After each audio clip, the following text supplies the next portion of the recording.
Hello there, welcome to the Saroy channel, wherever you are in the world, and so much love to each and every one of you.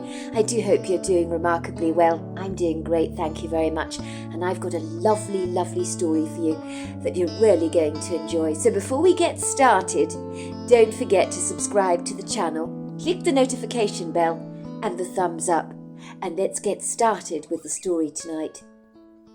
Dear Sarah, and all your lovely listeners. It was pouring with rain outside.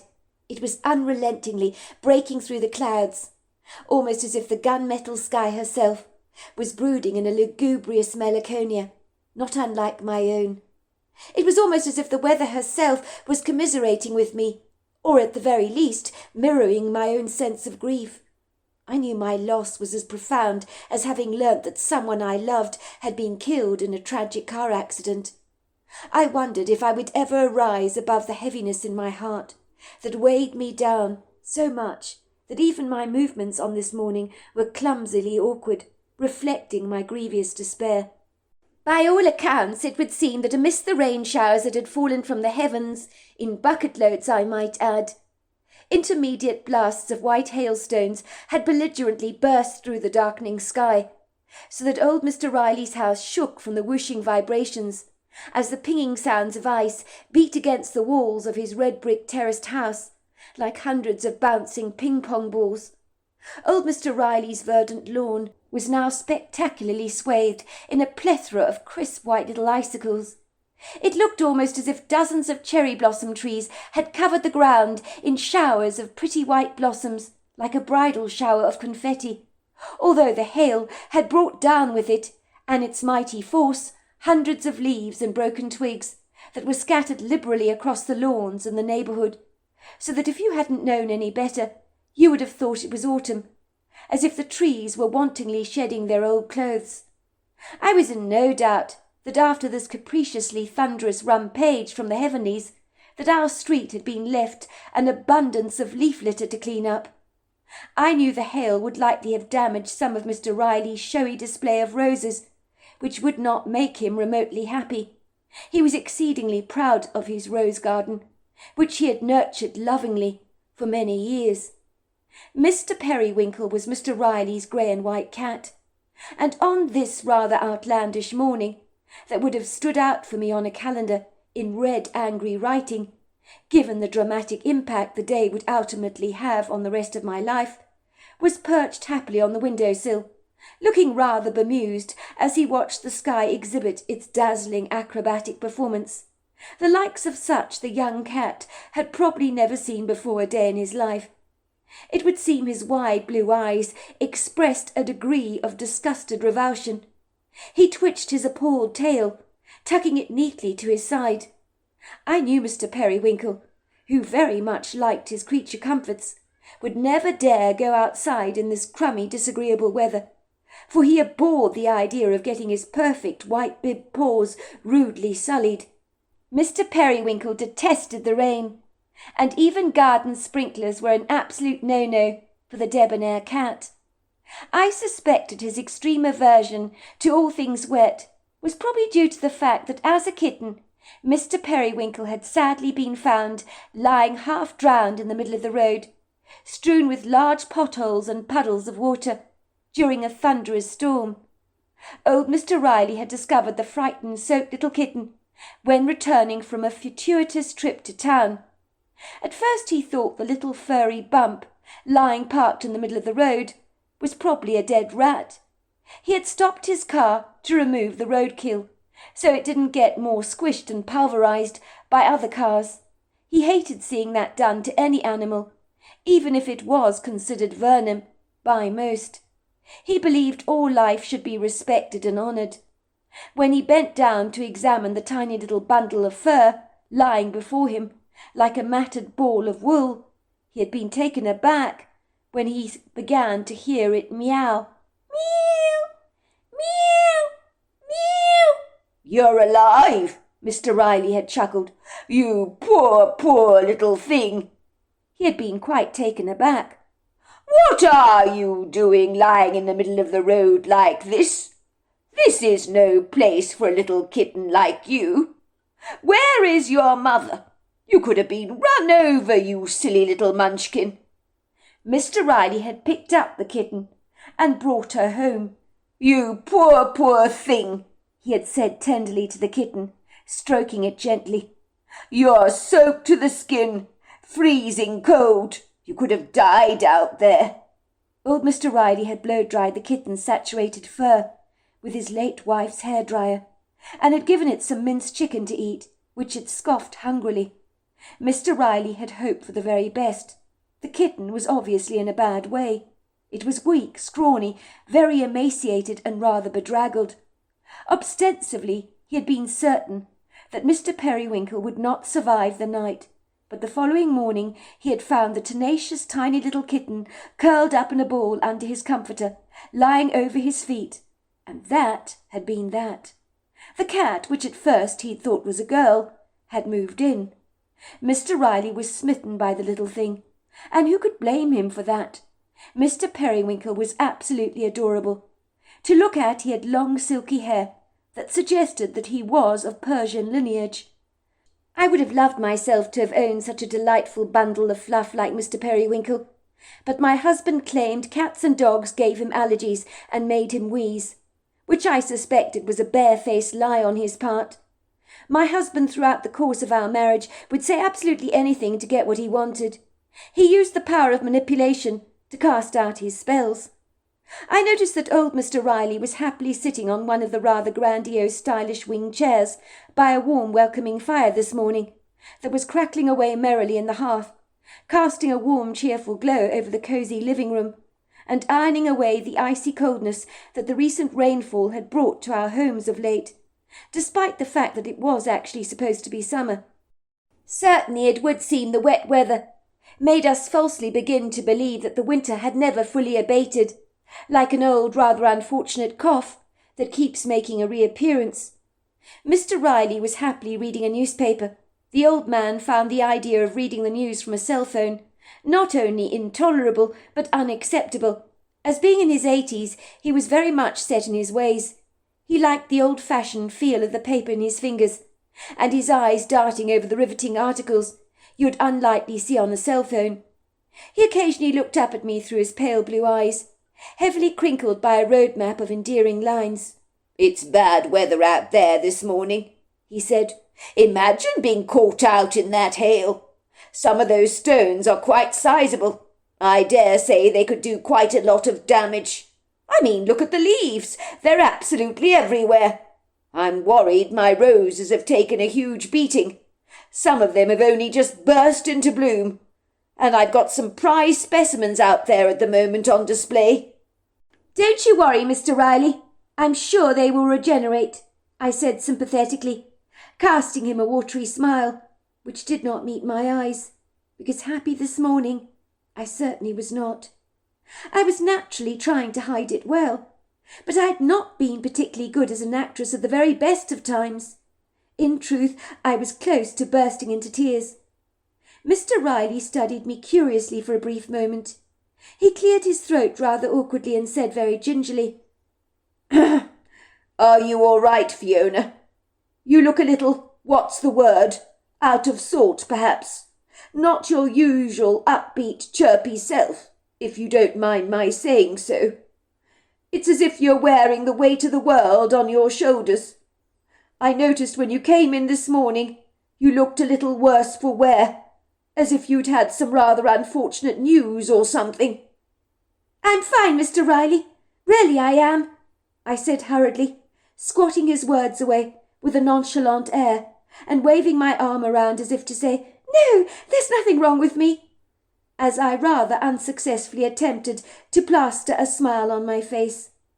If Mr. Riley showed me any more concern, it would bring out my self-pity to its knees, and I would crumble into a blubbering heap, and it wouldn't be pretty, because when I broke down, my nose ran, my eyes became red, and my skin blotchy. I wasn't a pretty crier by any manner of means. "I guess it's the weather. It's got me down a little. It's been raining so much lately, hasn't it? And a little sunshine would be very welcome, don't you think? It's supposed to be summer, but I feel as if it's been winter all week. Everyone has returned to their winter clothes. It's really cold out there, Mr. Riley. It's not a pleasant day. Thank God for your fire. I can see Mr. Periwinkle is thoroughly enjoying it, I said, trying to craftily turn Mr. Riley's attention away from me to his cat. Mr. Riley chuckled to himself. He loved nothing better than to talk about Mr. Periwinkle, who was the love of his life. Well, you know, Mr. Periwinkle, he loves a cosy, sumptuous fire, does he not? You can bet your bottom dollar he won't be going out of doors any time soon, until the sun is firmly parked in the sky. This kind of weather disgusts him. He seems quite rattled by the hail, poor thing. The cat practically hibernates indoors when the weather is cold or wet. Mr. Riley's eyes dropped down to his newspaper again, and he mumbled in a low, almost inaudible voice that for a moment I barely heard his words. But then, realizing he was not very clear, he raised the volume of his voice and said, As long as, Fiona, that it's only the weather that has upset you this morning. You do know that if anything is worrying you, I'm a very good listening ear, even if I say so myself. It might surprise you to know, Fiona, as I've probably not revealed this to you before. I tend not to advertise this to people for obvious reasons. But before I retired here to Vermont, in my former life, I was a psychologist in Montreal, where I lived for many years. As like you, I have dual citizenship. My mother was French-Canadian, you see. So good at listening, I really am. Listening was my profession. I have years of experience behind me. And believe you me, some of the things I've heard my clients tell me over the years would make your hair curl. So nothing you could tell me would ever shock me. So if you need to talk, Fiona, about anything that's causing you some issues, you know exactly where I am. Thank you, Mr. Riley. But I assure you that if I'm miserable, it's down to the weather, and nothing more. I was privately hoping that Mr. Riley didn't know I was outright lying to him. Of course I didn't care if it was raining. All right, I will admit the hail was moderately irritating. But I did like the rain, especially as it made everything beautifully green, and did all the watering for you. It was easier to blame the weather than tell Mr. Riley the intricate details of my rapidly falling apart life, that this morning had been unscrupulously hit by a wrecking ball of note that I'd never seen coming. For indeed, if I had, I guess I probably wouldn't have even bothered to get out of bed. Instead, I would have burrowed under the sheets, burying myself away for months on end like a hibernating bear.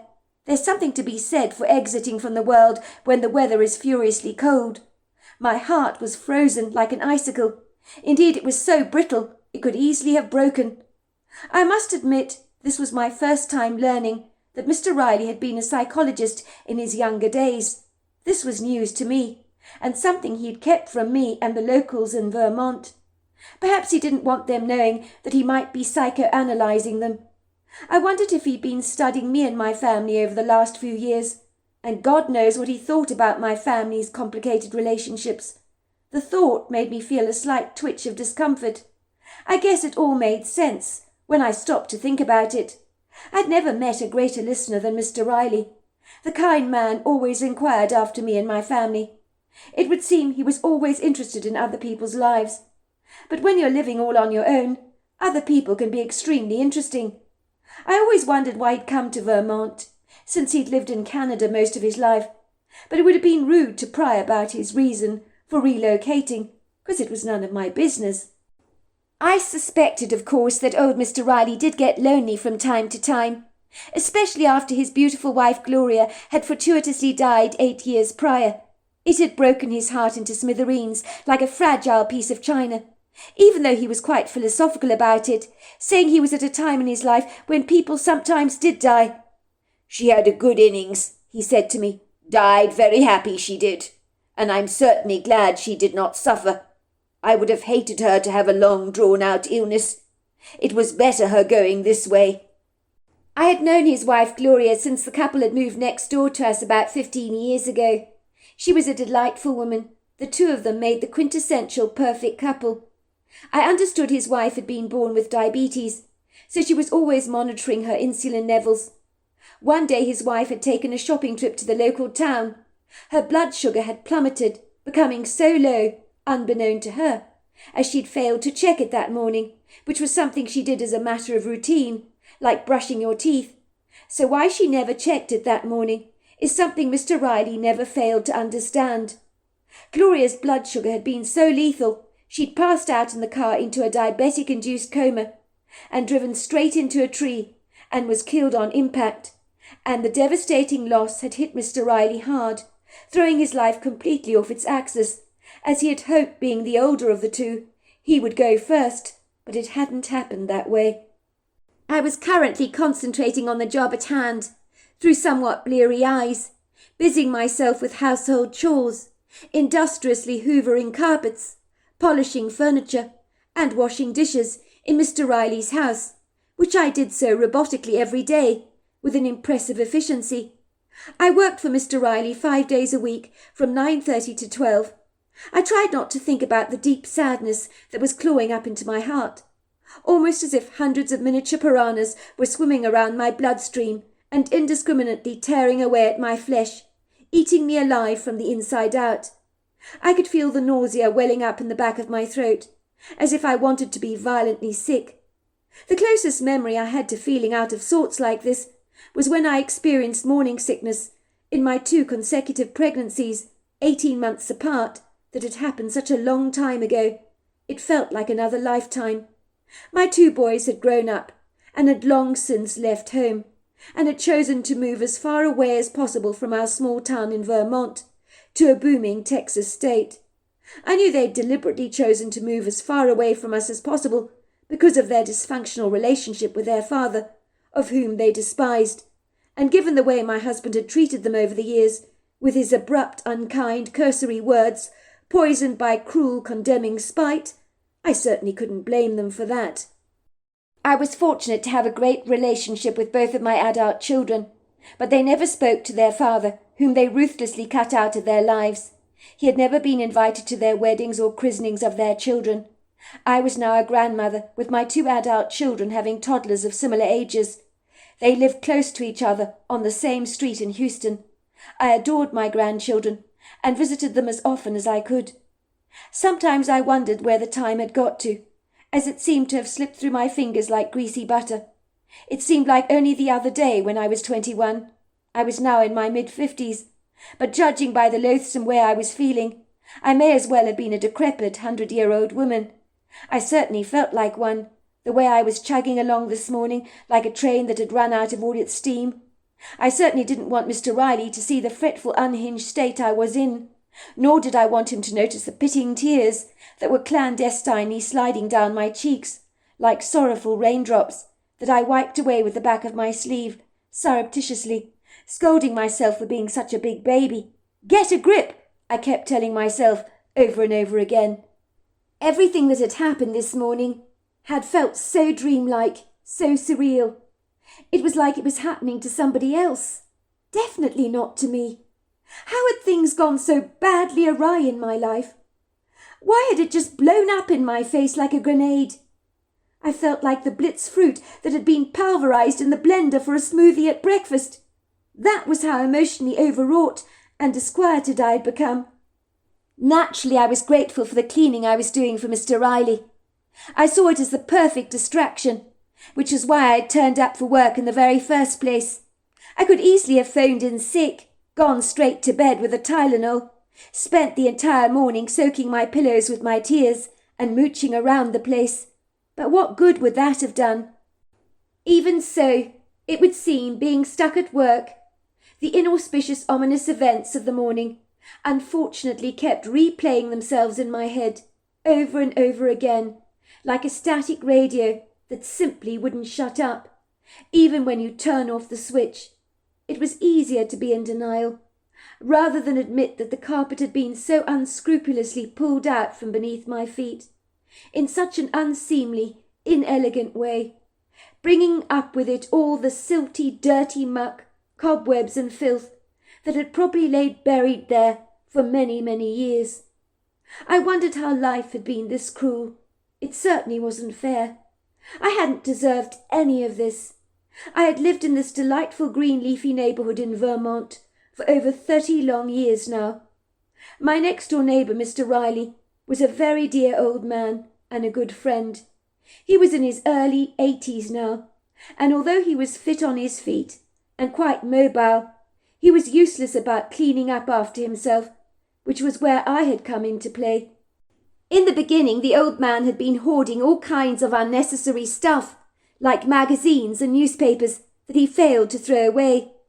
But my skillful intervention had changed all that. I'd helped him fix up the mess in his life, but the trouble is, I wasn't good at fixing up my own.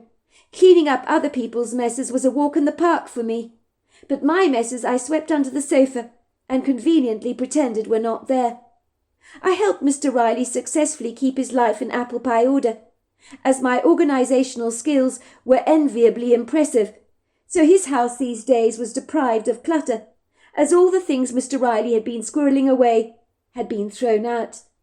I knew if his wife Gloria was alive, she'd be pleased to see the house was in such good shape, and was clean, polished and homely. Certainly for me as a woman who had never had a job a day in my life, thanks to my husband Gulliver's refusal to allow me to work, it had made me feel reasonably accomplished to look after Mr. Riley. And furthermore, he'd been greatly appreciative of my help. I knew he missed his wife desperately, and as his close neighbour, helping him out with shopping, cleaning, washing, ironing and cooking was the right thing for me to do. When I'd started cleaning, Mr. Riley had offered to pay me for the privilege, and it had been a great way to help a neighbour, and at the same time to earn money on the side. This was handy money that my husband knew nothing about, and I was gradually building up my private little sizable nest egg, where I had a substantial amount of money earning interest in a savings account that I hadn't even touched. Maybe deep down in my subconscious, I might have known all along that I'd need it some day. Mr. Riley paid me handsomely, but over the years I had become more than a cleaner to him. I had become a good and close friend of his, and regarded him like a beloved grandfather figure in my life. I could certainly talk to him about almost anything, but I could not bring myself to tell him about the devastating morning's events that had shattered my world so much, as even I was struggling to digest them, so sharing my troubles would make me fall apart. I was sure of that. I felt as if I was playing a part in a modern-day soap drama that you watch on television, because this shouldn't be happening to me. Suffice to say, the life I'd always known with my husband Gulliver had come falling apart like a plane bursting into flames as it crashes to the earth and is completely obliterated, the wings of its metal torn apart, and like an injured bird, it'll never ever fly again. I closed my eyes as tightly as I possibly could to will away the burgeoning thoughts that were pushing forcefully through my mind like a tenacious creeping vine that chokes and strangles everything it dares to touch.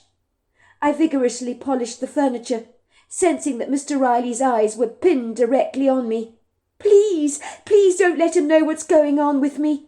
I was privately begging myself to hold it together. Fiona, for goodness sake, I told myself sharply, if you let Mr. Riley see your tears, he'll know something's up. I couldn't bear Mr. Riley to feel sorry for me. No one could feel sorry for me.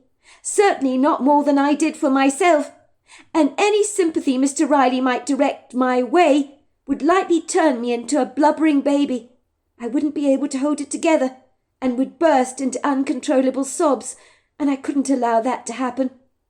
The morning had started traditionally like any other, with the weather forecast predicting an overcast day, with plenty of showers. It's going to be cold, folks out there today in Vermont. Sorry to be the bearer of bad news. I know this is not what you want to hear. The rain we've been having of late is here to stay for the next week or so. Brace yourselves, folks. Keep yourselves warmly dressed. Embrace this rain. The plants in our yards are going to appreciate the deluge, so quit the complaining. The sun will be around the next corner. I assure you of that. The radio host had blasted out over the airways, after receiving lots of phone calls from people complaining bitterly that it wasn't fair for the weather to have turned so cold, when it was supposed to be summer. "It's global warming, I'm telling you," one person was saying. "That's why there's a dramatic shift in our weather."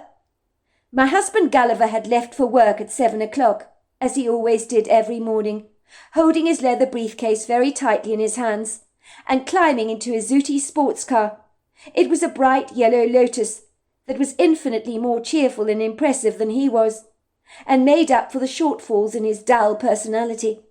My husband never wore a smile on his stern face, but he always looked rather debonair and sophisticated in his well-fitting swanky suit and smart leather brogues that were always perfectly polished. As usual, he never bothered to kiss me, barely acknowledging me, as he hungrily wolfed down his eggs and bacon that I'd cooked him for breakfast, as gratitude and appreciation were certainly not one of his strong points. "Right, I'm going," he said in a cursory tone of voice. "See you this evening. I'll be back at my usual time after I've been in the gym." My husband had always fancied himself rotten. He spent an inordinate amount of time in the gym, working out, admiring his reflection in the mirror. Even if we walked past a shop window, my husband would stare admiringly at his silhouette in the glass pane, with a conceited, smug satisfaction. For a man of his age, he was definitely in great shape. I will admit that with a measure of reluctance. Unfortunately, over the years, our relationship had lost its mojo. We had little in common, and did not fancy each other any more, barely communicating with each other these days. He spent his entire life glued to his cell phone. When I entered a room, he would become conspiratorially shifty, as if he had something to hide from me, and was desperately afraid I would see what he was looking at, rather like a rebellious, belligerent teenager looking at some inappropriate material in a magazine that he lightly knew would horrify his mother. My husband had always been humorless. He had a bad temper on him that was as volatile as a brooding earthquake, but over the years I'd learnt to put a lid on this capricious pressure cooker to keep it simmering but not exploding. I would appease my husband's every whim to keep him as happy as a pig in muck. For if my husband was in a good mood, he'd be less likely to lash out at me or the kids. I had not been particularly content during the course of our relationship, but I had managed it like you might navigate a ship over tempestuous, stormy seas. My children had absolutely loathed their father, because he had always been short with them, failing to see any good in his children. He'd often beaten them with a belt when they got out of line, something that I loathed with a burning passion. My husband would always spit the biblical verse out at me, as if I was a bad parent. "He who spares the rod hates his own son," he would say, which really was quite ironic, as my father had never been to church a day in his life, but he certainly knew the Bible verses that he could malleably employ to justify his bad treatment of our children. "Don't you see," I would complain, "you're hurting our boys, not only with your unkind words, but when you physically lash out at them with your belt. Must you hit them so hard? Isn't that physical abuse? Have you seen the horrible marks you leave behind on their bodies? You're turning our children against you. Do you really want to sever your relationship with your own sons in the future? Because that's what you're doing. They're good boys, really, and your discipline is way over the top and extreme. There are more gentle ways to show them the difference between right and wrong, are there not? You're behaving like a headmaster, not a father." Of course, my husband had never listened to me, as he thought anything that came out of my mouth was not worthy of his attention. "Woman, why are you so uselessly stupid?" he would say, stamping his foot in indignation. "Are there no brains in that head of yours, or is it made of pampas grass? I'm doing what is best for our kids, like my father did for me, and look how well I turned out," he said smugly. I remember thinking privately to myself, "That's the problem. You didn't turn out at all well, did you? Because if you did, you might actually be a decent father, and even a good husband to me." Over the years, I guess I just got used to the stinging, barbed and rather thorny way my husband talked to me and to our children. If I had an admirable steely grit and backbone, I would have walked out on him a long, long time ago, like a braver woman would almost certainly have done, but I'd never ever been the courageous type. I was the one that would shrink into the shadows and hope not to be seen, like I'd done as a schoolgirl, hiding in the back of the classroom so the teacher would never see me. My parents were always getting report cards that said, "Fiona is very shy and timorous." My concern was where would I go with no financial resources and 2 children to take care of. The prospect of being a single mother was far too daunting and overwhelming for me, as I had absolutely no faith in myself. So I guess I just settled, as I felt safer living in the chaos of my turbulent life than starting afresh. Beyond that, I felt my children needed to be raised by 2 parents, even if my husband's discipline could be rather brutal at times. I persuaded myself that he loved our boys in his own way, but the truth is, when the nuts came down to the bolts, even my sons believed emphatically that the only person my husband loved was himself. "Mum, he's a narcissist," my son Ralph had told me on numerous occasions. "I've looked up his character traits online, and Dad ticks the boxes. Admit it, Mum, Dad only cares about himself, and everything else is surplus to requirements. We're all just disposable accessories in his life that can be easily replaced. Dad wouldn't know the meaning of loyalty if it stared him blindly in the face. He should take some tips from the dogs in the neighbourhood, because they're a hell of a lot more faithful than he is to us. One thing is for certain, he doesn't love us." When my son was older and had left home, he told me again, "He's a terrible father who never gave us any attention, and when he did, he beat us within an inch of our lives, and believe me when I say this, Mum, he enjoyed it. After he beat us, I could see it empowered him in some way. It made him feel powerful, like we were the prey and he was the predator, and I think it gave him a kind of a buzz. He was always in a better mood once he'd hurt us in some way. Do you know how many times I went to school, Mum, unable to sit down on the chair at my school desk because my backside hurt so much?" "You never told me that, love. That's terrible," I said in horror, as I digested my son's words. "I knew he hurt you. I never knew you were bent over with pain, though. What your father did to you was inexcusable. I did try to stop him, you know." "I know you did, Mum, but he'd throw you across the room like a frisbee, and you yourself ended up getting hurt. You couldn't stop him, Mum. None of us could." "Even so, no one should beat their own kids up. But your father, in his objectionable way, did what he believed was best for you. It didn't make it right, of course, nor acceptable. I know he can be a terrible bully, but underneath it all, I'm sure he loves you really." "Mum, listen to yourself. Don't make excuses on Dad's behalf. You don't really believe that, do you? If you do, you're deluding yourself. Dad only loves himself. He never loved us, nor has he ever loved you. Love is a verb, and Dad has never displayed love to any of us by his actions. Think about it for a moment, Mum. Never once did he take you out to celebrate your anniversary. I don't believe he ever bought a birthday present for you or for any of us throughout our lives. It was always you buying the presents, you who came to watch our sports games at school, to talk to the teachers. It was you who took us to our extracurricular activities after school. You who bought our clothes for us, cooked for us, read to us, encouraged us, and loved us unconditionally. But where was Dad when all that was happening? If he wasn't being obnoxious, he locked himself away in the study for hours on end, ignoring us all. We were like passing ships to him in the night." I remember thinking at the time that my son was right, but I guess I never truly wanted to admit it to myself. I was set in my ways, and was never comfortable with change of any kind. So I guess I muddied along with the status quo as you do, living in blissful denial, and not really stopping to consider that if I was bold and brave enough to have the courage to leave this man, life could be so much better for both me and my children. I had hated and despised myself for being too afraid to leave the man.